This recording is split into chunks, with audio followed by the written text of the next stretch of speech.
Latest updates ఎప్పటికప్పుడు పొందడానికి big TV WhatsApp channel follow అవ్వండి. లింక్ డిస్క్రిప్షన్ లో ఉంది. హుసేన్ గారు ఒకసారి వద్దాం. మీరు కమ్మ సామాజిక వర్గం. సో ఇందాక మీరు కూడా అన్నారు, చాలామంది మిమ్మల్ని మన క్యాస్ట్ వాళ్ళ పార్టీ కాబట్టి టీడీపీలోకి ఎందుకు రాకూడదు అని కొంతమంది ఆహ్వానించారు, లోకేష్ కూడా ఆహ్వానించారు. కానీ చాలామందికి ఉన్న డౌట్ ఏంటంటే, ఎందుకు పోసాని కృష్ణమురళి నిజంగా టీడీపీలోకి వెళ్తే పోసాని కృష్ణమురళిని నెత్తిన ఎదుర్కొంటారు? మీకున్న సబ్జెక్ట్కి, మీకున్న అనర్గళంగా మాట్లాడగలిగిన ఆ వ్యక్తిత్వానికి మిమ్మల్ని నెత్తిన పెట్టుకుంటారు. కానీ ఎందుకు వైఎస్ఆర్ కాంగ్రెస్ పార్టీలు, ఎందుకు రాజశేఖర రెడ్డి ఫ్యామిలీ అంటే, జగన్ గారు అంటే ఎందుకు అంత ప్రాణం మీకు? వెనక నుంచున్నా కొంచెం, ఎందుకంటే ఆరోగ్యం బాగాలేదు కదా, ఏడు కూర్చొని ఒక విషయం చెప్తా. మరి ఇట్లా భయంకరంగా ఏదో రాజులాగా అనుకోవద్దు మీరు నన్ను. నేను మీరు వెనక్కి వెళ్ళండి చూస్తాను.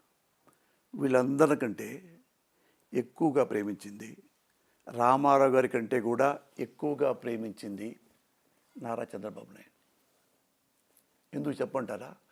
నేను ఎప్పుడు ఉన్నాళ్లలో బెటర్ ఎవరు అని ఆలోచించుకుంటా, ఆ ఓటర్గా, ప్రమాణ సాక్షిగా. నేను అడిగింది ఏంటంటే, జగన్ గారు అంటే ఎందుకు అంత అభిమానం మీకు అని. పోసాని కృష్ణమురళి ఈరోజు జగన్ కోసం ప్రాణం ఇచ్చే పరిస్థితిలో ఉన్నారు. ఎందుకు అంత అభిమానం? మీ సొంత క్యాస్ట్ వాళ్ళు ఈరోజు మిమ్మల్ని తప్పుడుతున్నా?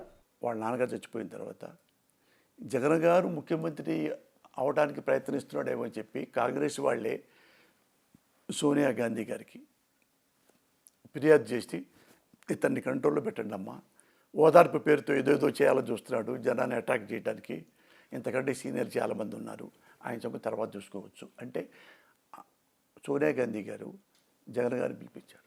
జగన్ గారు మాట్లాడితే ఆయన అన్నాడు, ఏంటి నువ్వు ఓదార్పు యాత్ర చేస్తున్నావంట, చెయ్యొద్దు, నీకు కావాలంటే అంత నీకు ప్రేమ ఉన్నప్పుడు, అంత నీకు సెంటిమెంట్ ఉన్నప్పుడు వాళ్ళందరినీ, ఎవరైతే మీ నాన్న వల్ల చచ్చిపోయారో బాధపడుతూ, గుండె జబ్బుతో, ఆత్మహత్యతో, గాంధీ భవన్లో పిలిపించుకో, వాళ్ళని ఓదార్చుకో, నీకు కావాల్సింది ఇచ్చుకో, నువ్వు పంపించుకో, అంతేగాని నువ్వు ఓదార్పు యాత్ర చేయొద్దు.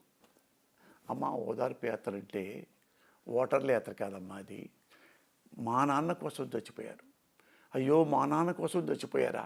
మా ఇంట్లో కూడా ఎవడు చచ్చిపోలేదే, మీరు చచ్చిపోయారంటే ఎంత ప్రేమించారు. వాళ్ళ ఇంట్లో పెద్ద చచ్చిపోయాడు, వాళ్ళ ఇంట్లో ఒక బిడ్డ చచ్చిపోయాడు అని చెప్పి వాళ్ళ ఇంటికి వెళ్ళి, అమ్మ మా నాన్న కోసం చనిపోయారా అని దండం పెట్టి వాళ్ళు ఓదార్చి వస్తే అది అది ట్రెడిషన్ అవుతుంది. అది లేకపోతే ఇక్కడ కూర్చుంటే అది ఒక రాజరికం లాగా అవుతుంది మేడం, అట్లా చేయకూడదు మేడం అంటే, డూ వాట్ ఐ సెడ్, నేను చెప్పింది చెయ్యి అంటే అతను ఒక్కసారి లేచి దండం పెట్టి, మేడం మీ పార్టీ నాకు వద్దు, నేను కాంగ్రెస్ చూసా. అతను ఎస్ అంటే కేంద్ర మంత్రి అయిపోయేవాడు, ఎంపీ అవ్వచ్చు, రాజ్యసభ అవ్వచ్చు, మంత్రి ఇస్తున్నారు, కేంద్రం క్యాబినెట్ ర్యాంక్ ఇస్తున్నారు. అది ఈజీగా బ్రహ్మాండంగా చేసుకోవచ్చు. ఏమన్నా అవినీతి పరుడైనా డబ్బులు సంపాదించుకోవచ్చు, ముఖ్యమంత్రి కంటే అది సంపాదించుకోవచ్చు నిజంగా అవినీతి పరుడైతే.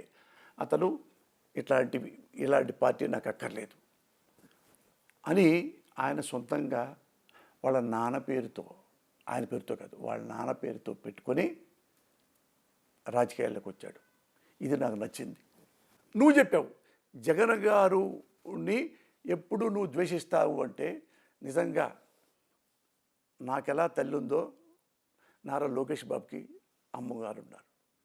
ఆ అమ్మని అసెంబ్లీలో ఎలాగ నువ్వు చెప్పినట్టుగా అవమానించారు అని క్లిప్పింగ్ నువ్వు అసెంబ్లీలో రియల్గా ఉంటాయి.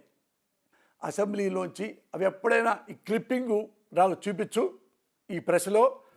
ఆ రోజు నుంచి నేను ఎప్పటికీ నేను చచ్చిపోయే వరకు జగన్ గారి దగ్గరికి వెళ్ళటం కానీ, జగన్ గారి పేరు ఎత్తటం కానీ, వైసీపీ పేరు ఎత్తటం కానీ, అస్సలు ఆయన ముఖం నేను చచ్చిపోయేదాకా చూడను.